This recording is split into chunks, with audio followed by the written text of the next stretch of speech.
बच्चों, आपका स्वागत करते हैं आपके अपने एजुकेशनल प्लेटफॉर्म वाईटी प्लेटफॉर्म कॉम्टेरिया पे। हम इंडियन पॉलिटी और कॉन्स्टिट्यूशन का complete yeast crux of NCERT यहाँ पे आपको पढ़ा रहे हैं। यूपीएससी के लिए हमारा स्पेशली लेक्चर होता है। अभी हम एमपी पीएससी के लिए भी कर रहे हैं और यूपी पीएससी के लिए भी कर रहे हैं, और साथ साथ जेपीएससी और ध्यान दीजिए बच्चों बीपीएससी के लिए भी कर रहे हैं। ये पांचों परीक्षा के लिए मैं लेक्चर दे रहा हूँ। और जो भी बच्चे आईएफएस का फॉर्म भरे हैं यूपीएससी के थ्रू, देखिए फॉर्म होता है Indian forest service, Indian foreign service, Indian forest service, ये सारे, और आईपीएस के लिए भी सारे, ये जितने भी इंपॉर्टेंट लेक्चर मैं दे रहा हूं बच्चों, एक एक लाइन याद रखिए। It is very important for union public service commission examination. The form will noticed earlier, पहले ही 2 दिन 3 दिन पहले ही फॉर्म निकल चुका है। आप लोग उसको भर लीजिए।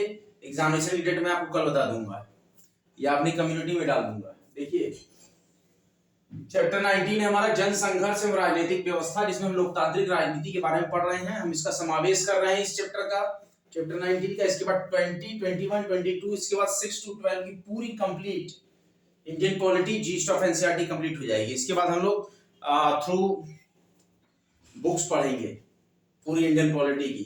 परीक्षा वाणी से मैं आपको कराऊंगा, पहले बता दे रहा हूं, मैं आपको इंडियन पॉलिटी परीक्षा वाणी से कराऊंगा। इसके बाद जब पूरा जीस्ट खत्म कर लूंगा तो इंडियन पॉलिटी फिर परीक्षा वाणी से कराऊंगा, और भी अच्छे कंटेंट में मंगाऊंगा, उसे भी पढ़ाऊंगा आपको।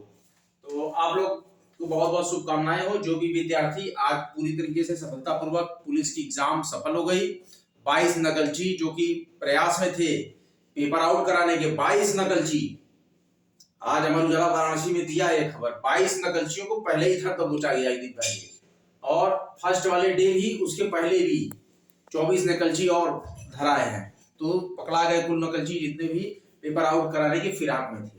तो पेपर बच्चों आउट नहीं हुआ है। बस मेरे ख्याल से 60,460 सीट, 62,460 सीट थी इसमें, ध्यान दीजिए बच्चों। तो जो बच्चे कांस्टेबल बनेंगे उनको उनके भविष्य के लिए अनंत शुभकामनाएं। अब वो फिजिकल देंगे। इसके बाद हम यहाँ पे पढ़ना लोकतांत्रिक राजनीति, कि जब लोकतंत्र की राजनीति होती है, जन आंदोलन का सबक हमने जाना। जन आंदोलन में बड़ा ही फायदा है। जन आंदोलन में इन बातों को मुखर होकर रखते थे, लेकिन जब किसी पार्टी के थ्रू रखते थे तो वो बातें नहीं आती थी खुलकर। वहां पर क्या राजनीति होती थी, वो आरक्षण के हिसाब से चलने लगते थे अपने राजनीतिक फायदे के लिए। और बच्चों आप निराश ना हो, फोकस करें अपने गोल पे और रीस्टार्ट करें। जो बच्चे एग्जामिनेशंस के इस प्रेशर से अपने आप को बहुत ही असहज महसूस कर रहे हैं, उनको मैं बता रहा हूँ एक पिक्चर वो देख लें, 12th fail. IPS Manoj Kumar Sharma sir का है, चंबल के वो रहने वाले थे, डकैतों का गांव कहा जाता था।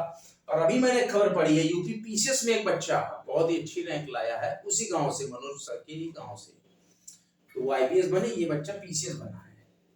अभी हाल में यूपी पीसीएस में उसका सिलेक्शन होगा। तो ये दो रिजल्ट देखिए कि गांव से निकला है। तो आपका गांव, आपका घर, आपका शहर, आपका मोहल्ला भी वो जगह हो सकती है अगर आप टॉप करते हैं। तो कोई भी अपना एक टारगेट करके आइए हमारे प्लेटफॉर्म पे। मुफ्त शिक्षा में दे रहा हूं। ये एक डिस्ट्रीब्यूशन काउंटर है फ्री एजुकेशन का। कॉम्टेरिया जो है फ्री एजुकेशन काउंटर है। पूरे विश्व में वर्ल्ड वाइड फ्री एजुकेशन में देता हूं। आइए, क्या हुआ था कि ऐसा जान पड़ता है कि राजनीतिक दलों ने समाज में जो वंचित वर्ग हैं और जो अधिकारहीन लोग हैं, उनका ही तो नेतृत्व आप करते हो, तभी तो आप नेता बनते हो, तभी आपकी राजनीति होती है, तभी लोकतंत्र से आप जुड़ते हो, तभी हम पढ़ते हैं लोकतांत्रिक राजनीति। देखिए क्यों लोकतंत्र से जुड़ती है राजनीति, इसलिए लोग पढ़ते हैं लोकतांत्रिक राजनीति। तो ऐसा जान पड़ता है कि राजनीतिक दलों ने समाज में वंचित और अधिकारहीन लोगों के मुद्दों पर ध्यान देना छोड़ दिया है।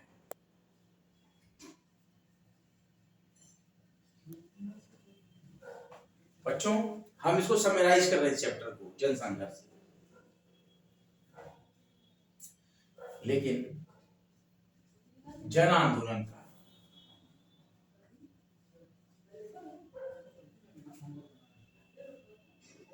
नेतृत्व भी ऐसे मुद्दों, नेतृत्व भी ऐसे मुद्दों को सीमित ढंग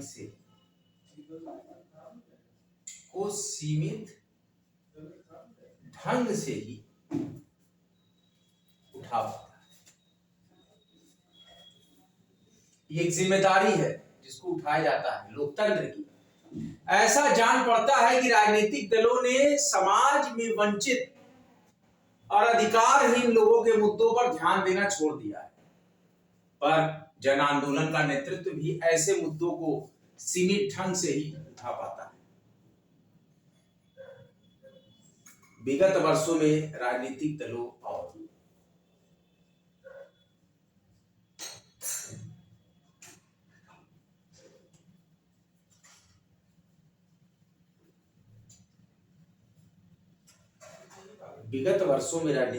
और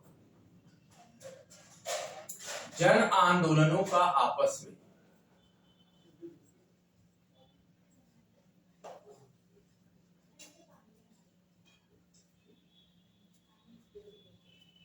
आपसी संबंध, जन आंदोलनों का आपसी संबंध कमजोर होता है।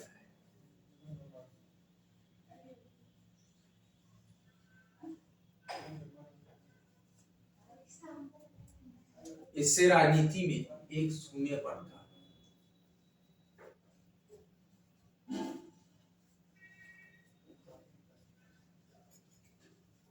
इससे राजनीति में एक शून्यपन का माहौल बनता है।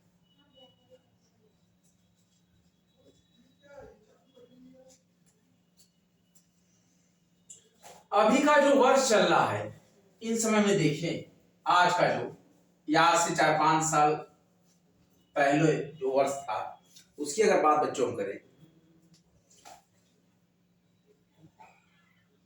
तो उस समय राजनीति की क्या बात थी, क्या बात है।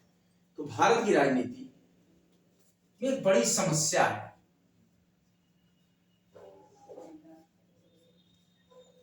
ये एक बड़ी समस्या के रूप में उभरा है।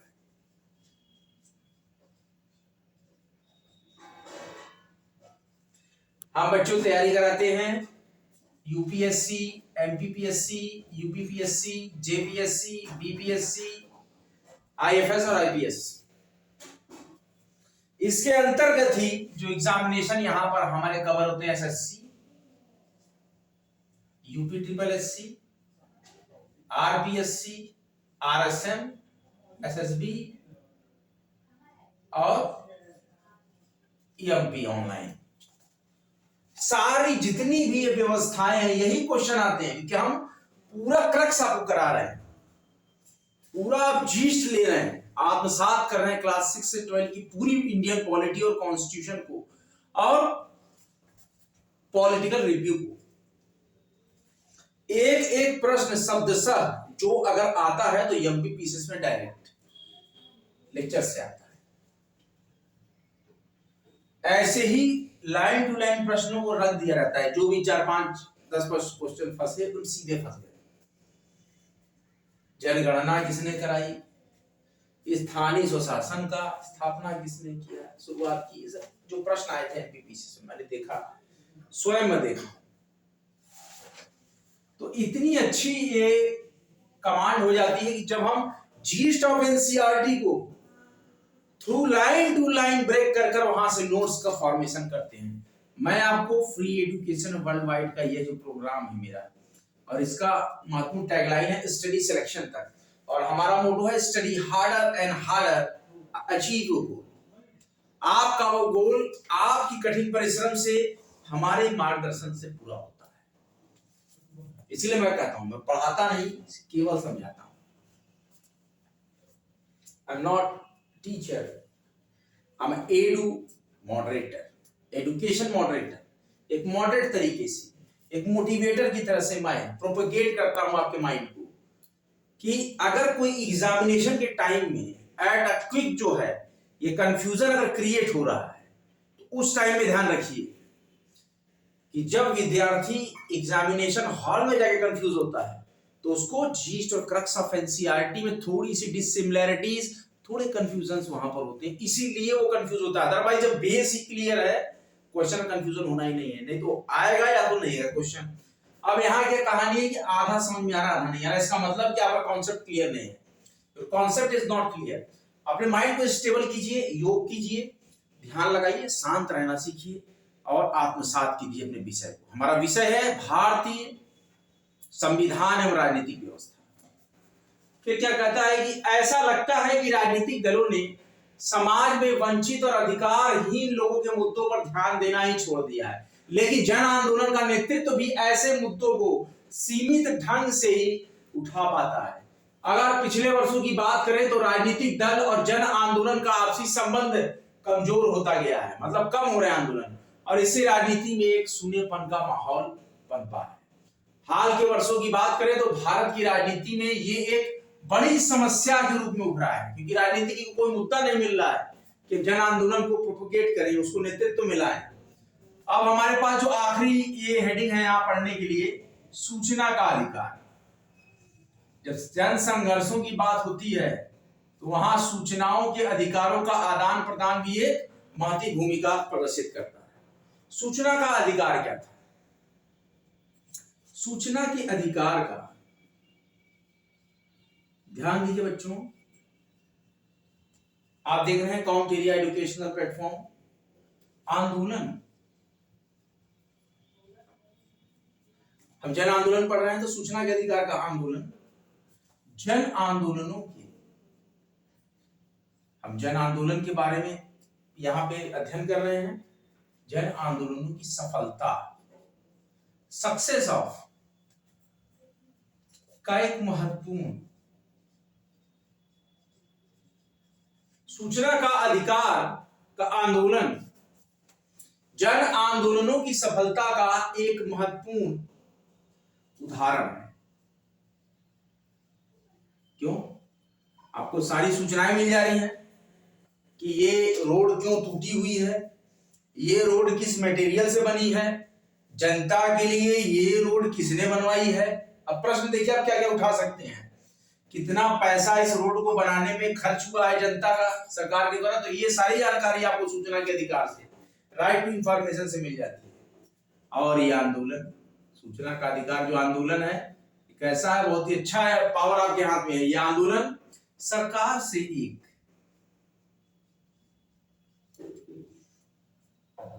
बड़ी मांग को पूरा कराने,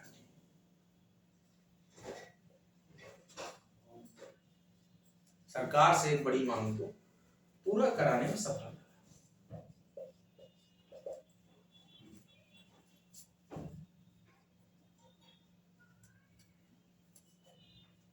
इस आंदोलन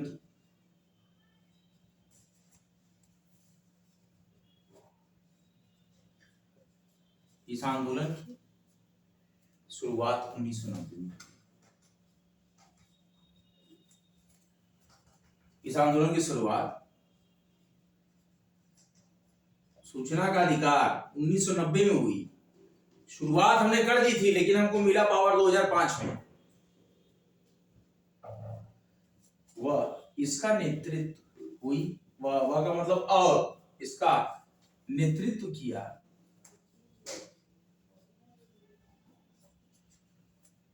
मजदूर किसान शक्ति संगठन। वही अपने अधिकारों के लिए जागते हैं, मजदूर किसान शक्ति संगठन, मतलब MKSS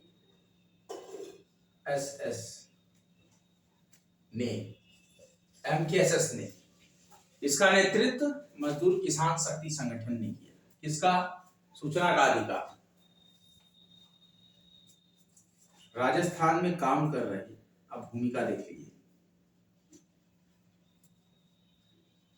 राजस्थान में काम कर रहे इस संगठन ने कहां से भूमिका आई? सूचना के अधिकार की भूमिका बहुत पुरानी है, सन 1990 की है, और ये लागू हुआ है 2005 में। राजस्थान में काम कर रहे इस संगठन ने सरकार के सामने यह मांग रखी, सरकार के सामने यह मांग रखी कि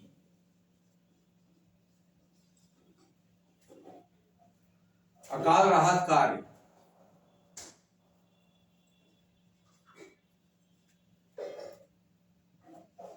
और मजदूरों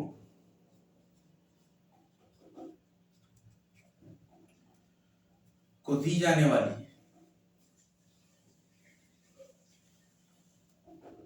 पगार की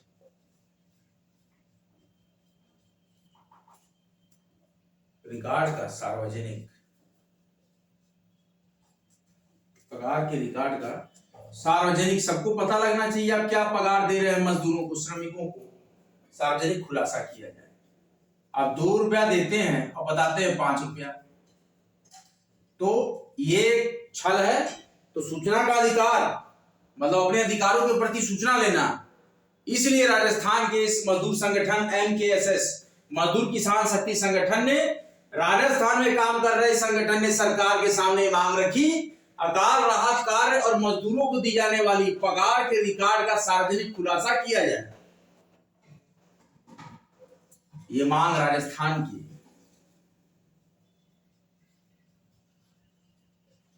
और ऐसी मांग राजस्थान के बाद बेहद पिछड़े, अब कौन से प्रांत की चर्चा हो रही है, देखिए बेहद पिछड़े इलाके भीम तहसील में,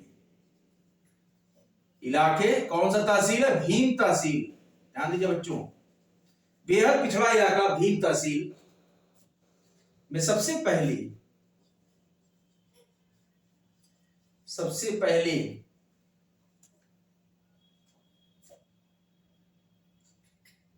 उठाई गई थी। हमारे वेतन को बताया जाए, सार्वजनिक किया जाए कि हमें आप क्या कार्य के बदले में वेतन देते हो। यह काम किया MKSS संगठन ने, मजदूर किसान शक्ति संगठन, राजस्थान के बहुत ही पिछड़े, जिसकी की आप तुलना नहीं कर सकते कितना पिछड़ा है ये भीम तहसील। कौन सी तहसील, भीम तहसील में सबसे पहले उठाई गई थी बात इस मुहिम के तहत ग्रामीणों ने। इसके तहत ग्रामीण क्या किए, इसके तहत ग्रामीणों ने प्रशासन से अपने वेतन, कार्य कर रहे हैं तो उनको पता लगना चाहिए कि लोग जाने कि हमको क्या वेतन मिल रहा है, और भुगतान के बिल, योग्य ना राइट टू इंफॉर्मेशन, वेतन और भुगतान के बिल उपलब्ध कराने को कहा। देखिए बहुत अच्छी बात। अब यह आ गया राइट टू इंफॉर्मेशन, तो यही से शुरुआत हुई। देखिए बच्चों, आप लोगों ने रिवीजन कॉपी निकाली है, मैं आपको फर्दर एक डिटेल रिवीजन देता हूं, उसके बाद हम फर्दर प्रोसीड करेंगे।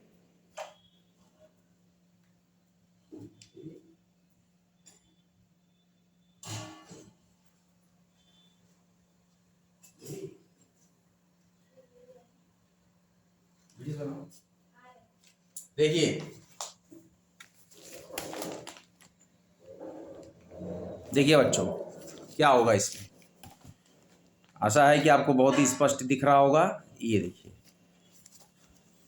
फोकस कीजिए अपने गोल पे, रीस्टार्ट कीजिए अपने आप को।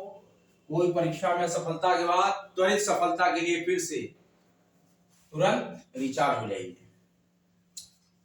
हाँ देखिए क्या हुआ कि इसमें बात ये हुई कि हमारे लोकतांत्रिक राजनीति में ऐसा जान पड़ता है कि राजनीतिक दलों ने समाज के वंचित और अधिकारहीन लोगों के मुद्दों पर ध्यान देना छोड़ दिया है, पर जन आंदोलन का नेतृत्व भी ऐसे मुद्दों को सीमित ढंग से ही उठा पाता है। विगत वर्ष में राजनीतिक दलों और जन आंदोलनों का आपसी संबंध कमजोर होता गया और इससे राजनीति में एक शून्यपन का माहौल पनपा। और हाल के वर्षों में, अभी के जो 4-5 साल 10 साल के वर्ष है, जब भारत की राजनीति में एक बड़ी समस्या के रूप में उभर गया है। फिर हमारे पास एक जनसंघर्ष आता है, बहुत बड़ा, सूचना का अधिकार, राइट टू इंफॉर्मेशन। इसकी पृष्ठभूमि को समझिए। सूचना के अधिकार का आंदोलन जन आंदोलनों की सफलता का एक महत्वपूर्ण उदाहरण है। यह आंदोलन सरकार से एक बड़ी मांग को पूरा कराने में सफल रहा है। इस आंदोलन की शुरुआत 1990 में 1990 में हुई थी और इसका नेतृत्व मजदूर किसान शक्ति संगठन MKSS ने किया। राजस्थान में काम कर रहे इस संगठन ने सरकार के सामने मांग रखी कि अकाल राहत कार्य और मजदूरों को दी जाने वाली पगार के रिकॉर्ड का सार्वजनिक खुलासा किया जाए।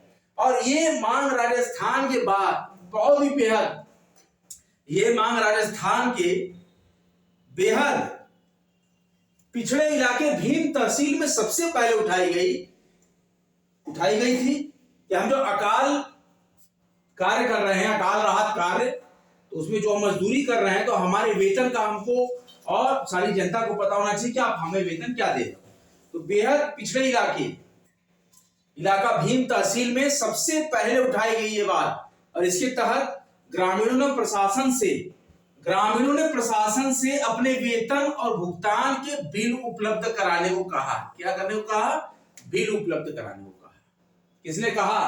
ग्रामीणों ने, मजदूर थे। आशा है आप लोग को सूचना का अधिकार चीज समझ आई होगी। आइए अब हम आपको वैकेंसी अपडेट बताते हैं। आज के समाचार पत्र में बच्चों के लिए जो वैकेंसी आई है, जॉब्स की बहुत ज़रूरत है इस समय, बहुत महंगाई और बहुत ही बच्चे अधीर होते जा रहे हैं, वैकेंसीज कम आ रही है, कई सालों से वैकेंसीज नहीं भरी गई हैं, और पेट वगैरह जो ये एलिजिबिलिटी एग्ज़ाम लगा देने से बच्चों को नहीं मिल पा रहा है मौका, फेल हो जाते हैं, नहीं पहुंच पाते हैं वहाँ तक। तो उसलिए वैकेंसी बहुत ज़रूरी है बच्चों के लिए। वैकेंसी अपडेट जानना। पुलिस की जो परीक्षा हुई है वो कैसी गई, आप लोग लिखिएगा कमेंट बॉक्स में बच्चों। मैं देख रहा हूँ अभी अगर जॉब इसमें आई हुई होगी आज के समाचार पत्र में तो मैं आपको बता दूंगा, अदरवाइज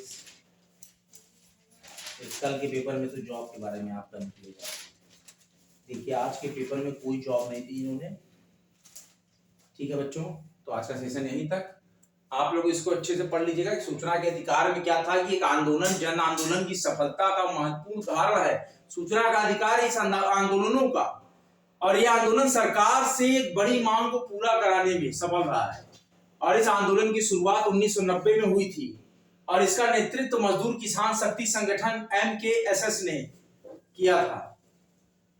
और राजस्थान में काम कर रहे इस संगठन ने सरकार के सामने मांग रखी कि अकाल राहत कार्य और मजदूरों को दी जाने वाली पगार के रिकॉर्ड का सार्वजनिक खुलासा किया जाए, कि मजदूरों को दी जाने वाली सैलरी का जो रिकॉर्ड है उसको सार्वजनिक खुलासा कर दीजिए, कितना आप देते हैं सैलरी। तो ये मांग राजस्थान के बेहद पिछड़े इलाके भीम तहसील में सबसे पहले उठाई गई, सबसे पहले भीम तहसील में उठाई गई ये बात, ये क्वेश्चन बन सकता है। और इसके साथ ग्रामीणों ने प्रशासन से अपने वेतन और भुगतान के बिल उपलब्ध कराने को कहा है। खूब अच्छे से तैयारी कीजिए। देखिए MPPCS का एग्जाम है 28 अप्रैल बच्चों, UPPCS का एग्जाम है अभी 17 मार्च को। 17 मार्च के लिए आप सेंसस है और आपका है सिविलाइजेशन, UPG के, ये लेक्चर्स मैं आपको करा दूंगा।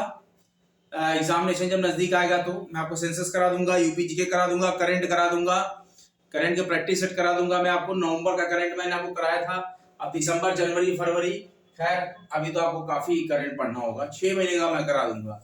नवंबर, दिसंबर, अक्टूबर, नवंबर, दिसंबर, जनवरी, फरवरी तक का मैं आपको करंट करा दूंगा 17 मार्च से पहले। अच्छा, और इसके बाद देखिए JPSC वाले भी वैकेंसी आई है कहीं, ये देखिए इसको ये भी पढ़िए आप लोग। झारखंड GK पढ़िए। MP के लिए आदिम जनजाति का मैंने मटेरियल ऑर्डर किया हुआ है, वो मेरे पास कल परसों तक पहुंच जाएगा, फिर मैं आदिम जनजाति का लेक्चर आपको पढ़ा दूंगा। 500 ऑब्जेक्टिव क्वेश्चन की बुक छपी है, 500 ऑब्जेक्टिव क्वेश्चन की बुक छपी है। Assistant professor Dharmendra Tiwari sir की छपी है, वो C9K करके प्रकाशन है उनका, और संजय गुप्ता सर की छपी है, निर्माण IAS वाले हैं सर, वो संजय गुप्ता सर, काफी अच्छा उनका MPPCS के प्रति रहा। उनका एक नोट्स मैं पहले देखता था एग्जामिनेशन के पहले, जो MPPCS के, वो बहुत ही अच्छा नोट्स एक फ्री में शेयर करते थे बच्चों को कि चलते चलते पढ़ ले रहे भैया।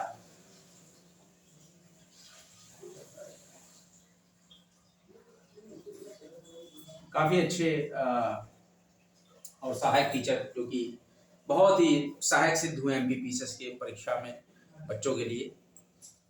मैं किसी चैनल का प्रचार नहीं कर रहा हूँ, मुझे जो व्यक्तिगत लगा, मैं खुद ही फ्री पढ़ाता हूँ, तो मैं किसी का प्रचार नहीं करता। तो मैं इन सब चैनल्स को देखा हूँ और आज भी देखता हूँ, मुझे इनके चैनल्स में मेहनत समझ में आती है, इसको मेहनत कहते हैं।